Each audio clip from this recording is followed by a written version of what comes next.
Alright, ETV Uganda, Ward XP representing, yonaje musinzira okutulaba. Thank you so much for watching. Tuli mu January. Simanyi oba gwe January akuyisa ati eyo, nenga abasinga abakomplaininga nti mu mbeera y'ebyensimbi oba ey'ebyensawo abasinga embeera tebatambulira bulungi.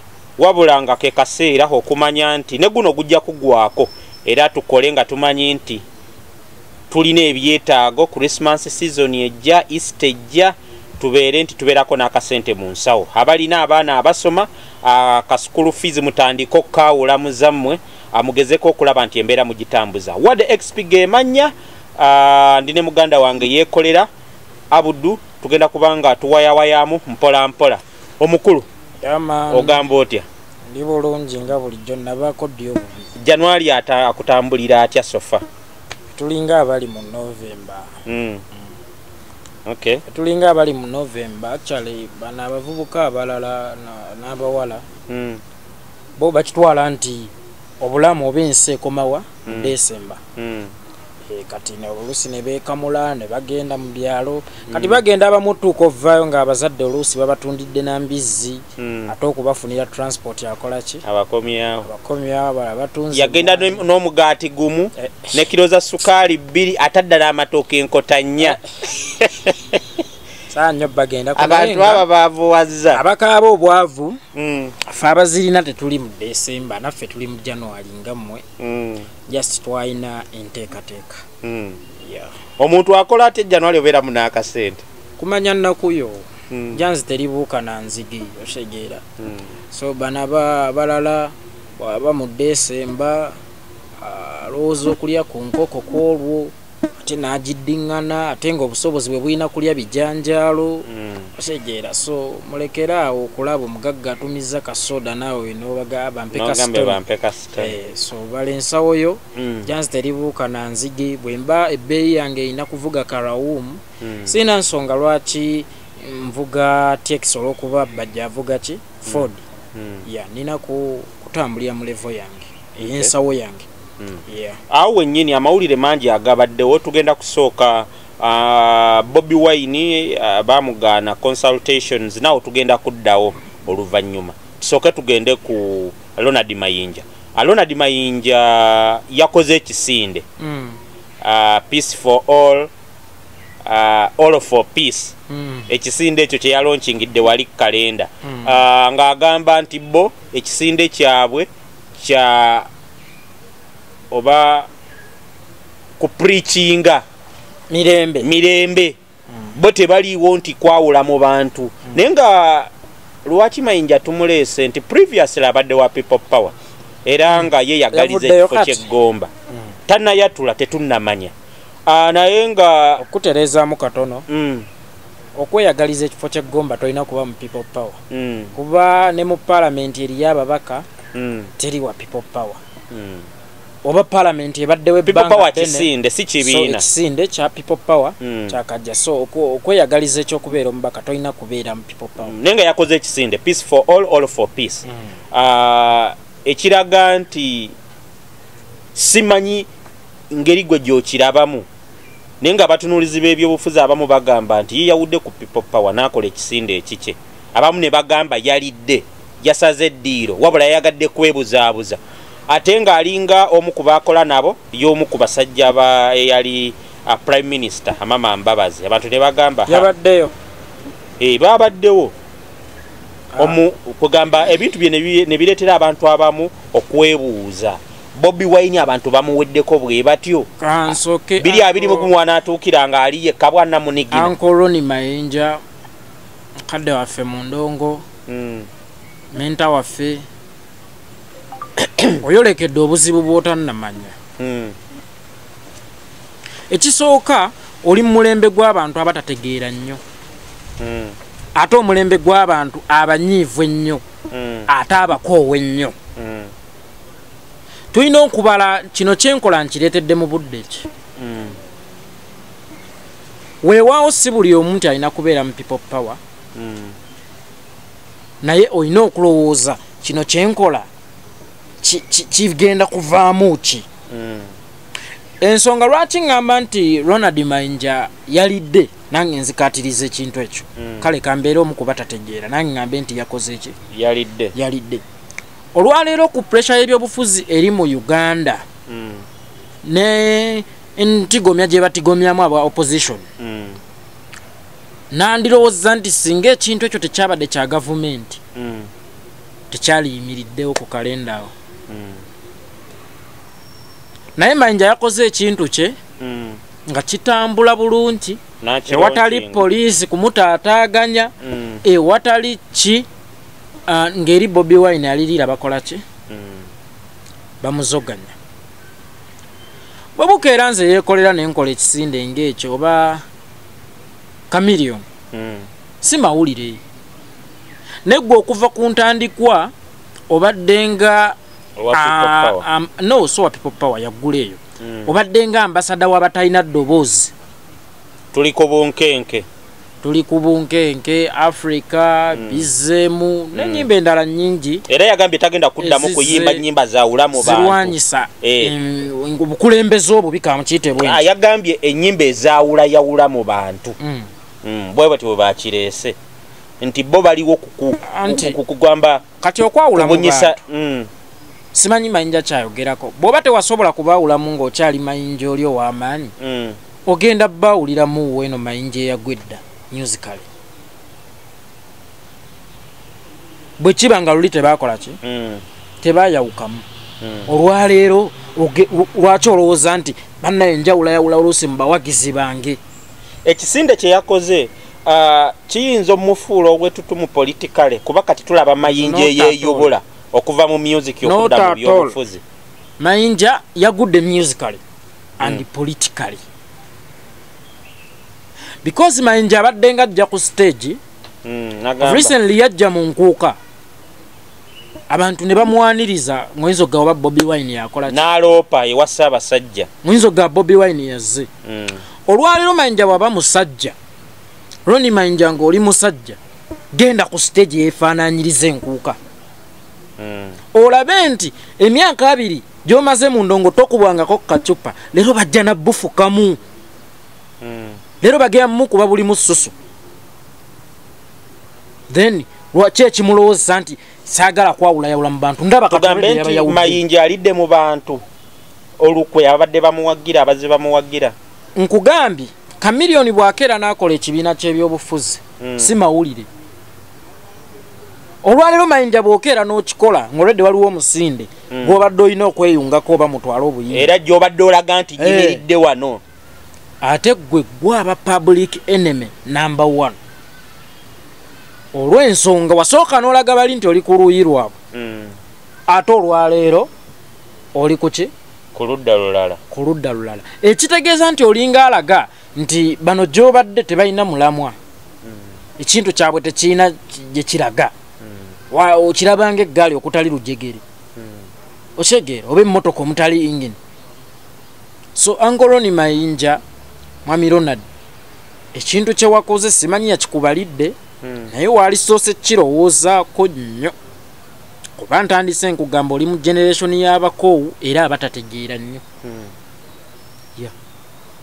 kakati olowooza ki ekiddako ndabawo embeera nti Bobi Wine Kyagulanyi we tunaatuukira 2021 abo bokka abalina emitima emigumu abatagulirirwa nga nze be bagenda okusigala naye be bagenda osigala naye oli wa people power naawe nze siina ludda gyengwa naye nkugambye bw'aba abaayo abantu abalinga nze abatagulwa be bagenda osigala naki naye ne Bobi Wine otherwise abantu bonna bagenda muddukako sinakindi asigaza omukyalo omu gwasula naye mu buliri kikyalina okukola sirowooza nti alina kyamaanyi kyayinza okukola kuba twaligambye agabe ku ssente naye tazirina naye ayinza okuba tazirina ate ne bw'aba azirina wateeka akakadde bali bateekawo kawumbi naye nga emu ekiraziro mukulu naawe obukodo bususse gaba ku ssente bw'ozijja mu bazungu gabako abantu ne baziraba nti yazifunye. Yes, kuba ozifuna abaana tabawaayo. Ekyamazima ogamanyi Bobi Wine sente ozijjayo mu bazungu gabako abaana abaweeyo.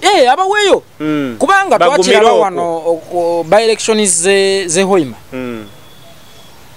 baddira omuntu gw'otawangako yadde atalabangako yadde ku bwetaano bwakakadde omukumye afuuka agent wa polling station kakati abakulu bo bajja n'ebizige bya miliyoni ngezi gamba owaye kwata. So manya abaana kye baagala kuba ffe abantu abasinga nze nina abantu benkolagana nabo nga embeera bwe nnyiga ennyo waliwo embeera we yanyigiramu emabegakaawo sho zikoze bitya naye nga waliwo abantu kwensibirako olukoba nga at least ne bw'aba akuwadde omutwalo omanya butya bwakola ki bwakulumya kati omulala bwajja ne10 naawe oswalamu ngamba naye ono yampa omutwalo nga siina kye nnina mu butuufu bw'alifuna alimpa so tali sente zimala ekyo kyolina tandikira okugaba naye nga abantu bagenda kuddukako mukulu kuva mu bintu by'okujja sente mu bazungu n'otwalira babi bagende bateeke pasikala mu kuwanulaavu gaba ku sente otherwise abantu bonna bagenda kuddukako gwe sooka weebuze bamayinja abalina ku sente negundi yalabikidde ate olwo bano bapikkerere baaba si mayinja yekka none yayimba tamwegenda naye yalabiseeko eri mu kutambula Hassan Ndugga alina influence ki mu ggwanga abadde abantu besaa nnyo kwogerako kati Ndugga agamba ki era Bobi Wine oyo tayinza namuluma agamba ki abantu Ndugga tayina because ne music wa Ndugga yakonera so yo sijja namudiscussingako naye ng'ekisinga obukulu musanyukirako kubanga ekisinga obukulu mu nsi muno kuba bulungi ekya Bobi Wine okwesimbawo 2021 waliwo bingi erira bamugaana okukola olukuŋŋaana ne wano abasisinkanye kwegamba buli omu nakkiriza ensobi ze era ne baddayo ku drawing board. Siri mulungi mu kuanalyzinga politics naye okuva lwekiri nti omuyimbi yali mu politics kanjogereko ekitono kyenkola ki kyentegeera goloza Bobi Wine ye yali takimanyi nti ekyo tekigenda kusoboka.